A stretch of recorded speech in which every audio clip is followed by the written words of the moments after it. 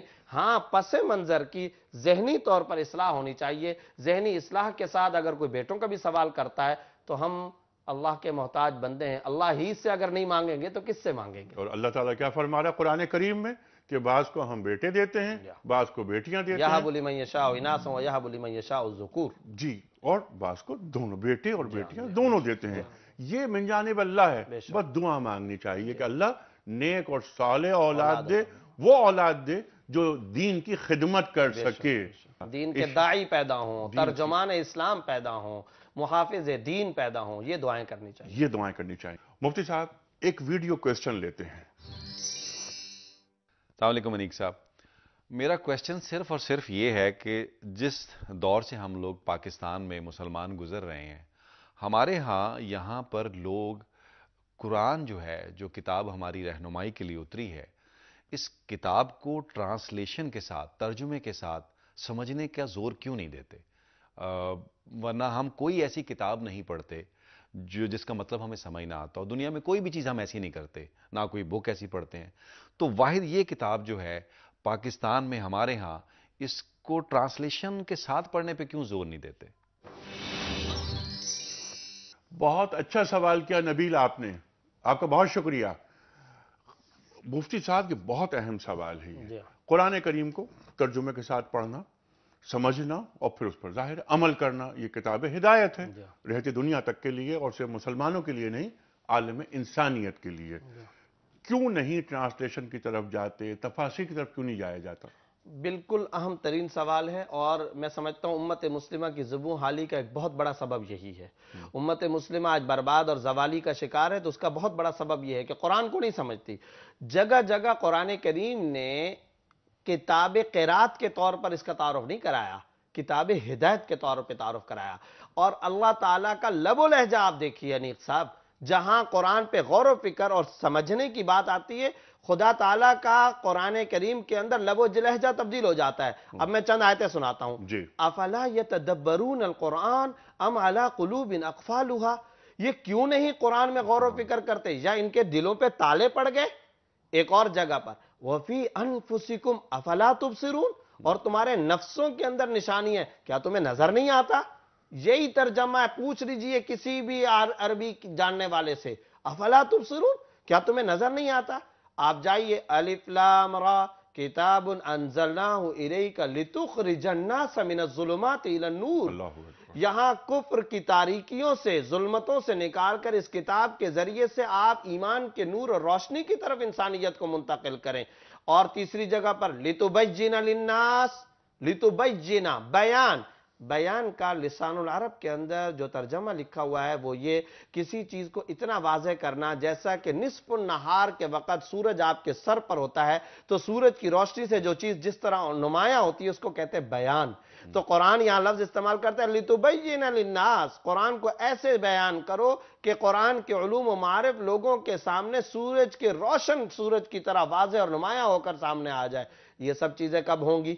یہ سب چیزیں کب ہوں گی؟ جب تذکیر ہو، اور جب غور و فکر ہو، جب بار بار اس کے اندر انسان گہرائی میں اترے۔ اور یہ بات بھی کسی فقیہ اور مفتی نے اپنی جیب سے نہیں کہی، یہ خود قرآن کریم کی ایک آیت سے واضح ہو، ان فی خلق السماوات والارض واختلاف اللیل والنہار، آسمان اور زمین کے پیدا کرنے میں، دن اور رات کے تغیر و تبدل میں، دن آتا ہے اجالا اور روشنی آ جاتی ہے، رات آتی ہے اندھیرا تاریکی چھا جاتی ہے، واختلاف اللیل والنہار لآیات لأولی الالباب، اس میں اولو الالباب عقل والوں کے لیے نشانی ہے، اولو الالباب لب سے نکلا، عقل والوں کے لیے نشانی ہے۔ اب یہ اولو الالباب کون ہے؟ اللہ کس کو عقل مند کہتا ہے؟ جس نے پیسے زیادہ بنا لیے، بینک بیلنس، مال، وزارت، مشیر؟ نہ، عقل والے اللہ کی نظر میں کون؟ الذین یذکرون اللہ قیاما وقعودا وعلی جنوبہم، جو خدا کو یاد کرتے ہیں کھڑے ہونے بیٹھنے کی حالت میں، کروٹیں لیتے ہوئے۔ آگے کا لفظ بڑا عجیب ہے، وَيَتَفَكَّرُونَ فِي خَلْقِ السَّمَاوَاتِ وَالْأَرْضِ۔ وَيَتَفَكَّرُونَ، تفکر، جو تفکر کرتے ہو آسمان و زمین میں۔ اور انیق صاحب، قرآن میں غور و فکر کرنے کے بعد جو خشیت پیدا ہوتی ہے وہ یہ تقلیدی خشیت نہیں ہوتی، وہ مسجد کے امام صاحب کے جمعے کی تقریر کا وقتی طور پہ، عارضی طور پہ ابھار نہیں ہوتا، وہ وقتی خوف کا جوش نہیں ہوتا، وہ ایمان سیزنل نہیں ہوتا، وہ خشیت خداوندی کا وہ پودا ہوتا ہے جو پروان چڑھتا رہتا ہے۔ چنانچہ اس خشیت کی تصویر اگلے جملے میں اللہ تعالیٰ نے کھینچی۔ جب اس طرح قرآن میں کوئی انسان غور و فکر کرتا ہے، اب اس کے دل کی گہرائی سے یہ جملہ نکلتا ہے، ربنا ما خلقت ھذا باطلا، اے ہمارے رب، آپ نے یہ سب چیزیں باطل نہیں پیدا کی، سبحانک فقنا عذاب النار، میں آپ کی پاکیزگی بیان کرتا ہوں، آپ مجھے جہنم کے عذاب سے بچائیے۔ یہ ہے خشیت پیدا کرنے کا سب سے بڑا نسخہ، قرآن کو ترجمے سے، قرآن کو مفہوم کے ذریعے، قرآن کی سمجھ کے ذریعے اس کو پڑھا جائے، کتاب قرآت سے زیادہ کتاب ہدایت، اور صرف اس کو گفتگو برائے گفتگو نہ رکھا جائے۔ ہمارے اسکولوں میں، ہمارے کالجز میں، ہماری یونیورسٹیز میں کیا ہم نے قرآن کریم کی باقاعدہ تعلیم کا کوئی اہتمام کیا ہے؟ نہیں ہو رہا۔ ہمارے اسکولوں میں کیوں نہیں ایک پیریڈ خاص طور پہ ہمارے بچے اور بچیوں کو قرآن کریم کیوں نہیں پڑھایا جاتا؟ عربی، جنت کی زبان عربی، نبی کی زبان عربی، نبی کی زبان عربی، اللہ اکبر۔ مفتی صاحب، سوالات بہت سارے، لیکن وقت یہاں ختم ہو رہا ہے۔ اسد ایوب، ایک پرچی نکال کر آپ مفتی صاحب کو دیجئے، مفتی صاحب اعلان کریں گے اس خوش نصیب کا جس کی خدمت میں ہم کتابوں کا تحفہ پیش کر رہے ہیں روز کی طرح آج بھی۔ مفتی صاحب کون ہیں؟ فرخ خان مری سے۔ فرخ خان مری سے۔ فرخ صاحب، آپ کی خدمت میں کتابوں کا تحفہ۔ اور خواتین و حضرات، پروگرام یہاں ختم کر رہے ہیں، سوال جواب کا دن ہوتا ہے آج۔ سوالات بہت اچھے آئے، اور یہ سوال جو نبیل نے پوچھا، کتنا اچھا سوال پوچھا۔ نبیل، آپ کو مبارک ہو کہ آپ نے ٹرانسلیشن کی بات کی۔ ترجمے کے ساتھ کیوں نہیں قرآن کریم پڑھا جاتا اور پڑھوایا جاتا؟ اس کا باقاعدہ اہتمام کیوں نہیں ہوتا؟ یہ ہونا چاہیے۔ خواتین و حضرات، اقبال فرماتے ہیں کہ اگر گر تو می خواہی مسلمہ زیستن نیست ممکن جز بقرآن زیستن، اگر تو یہ چاہتا ہے کہ تو مسلمان کی حیثیت سے زندہ رہے تو ممکن ہی نہیں کہ تو قرآن کریم سے کٹ کر زندہ رہ سکتا ہے۔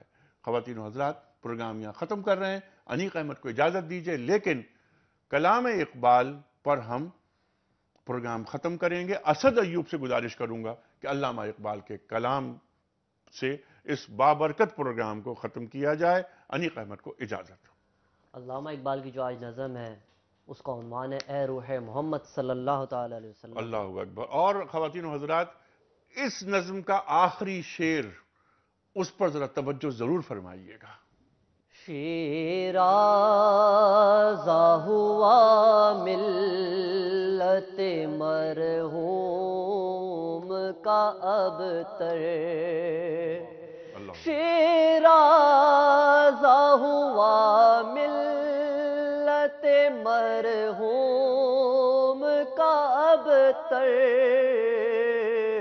اب تو ہی بتا تیرا مسلمان کدھر جائے، اب تو ہی بتا تیرا مسلمان کدھر جائے، وہ لذت آشوب نہیں بحر عرب میں، وہ لذت آشوب نہیں بحر عرب میں، پوشیدہ جو ہے مجھ میں وہ طوفان کدھر جائے، پوشیدہ جو ہے مجھ میں وہ طوفان کدھر جائے، ہر چند ہے بے قافلہ و راہ لازاد، ہر چند ہے بے قافلہ و راہ لازاد، اس کو ہو بیاباں سے ہودی خوان کدھر جائے، اس کو ہو بیاباں سے ہودی خوان کدھر جائے، اس راز کو اب فاش کر اے روح محمد، اس راز کو اب فاش کر اے روح محمد، آیات الہی کا نگہبان کدھر جائے، آیات الہی کا نگہبان کدھر جائے، شیرازہ ہوا ملت مرحوم کا ابتر، اب تو ہی بتا تیرا مسلمان کدھر جائے۔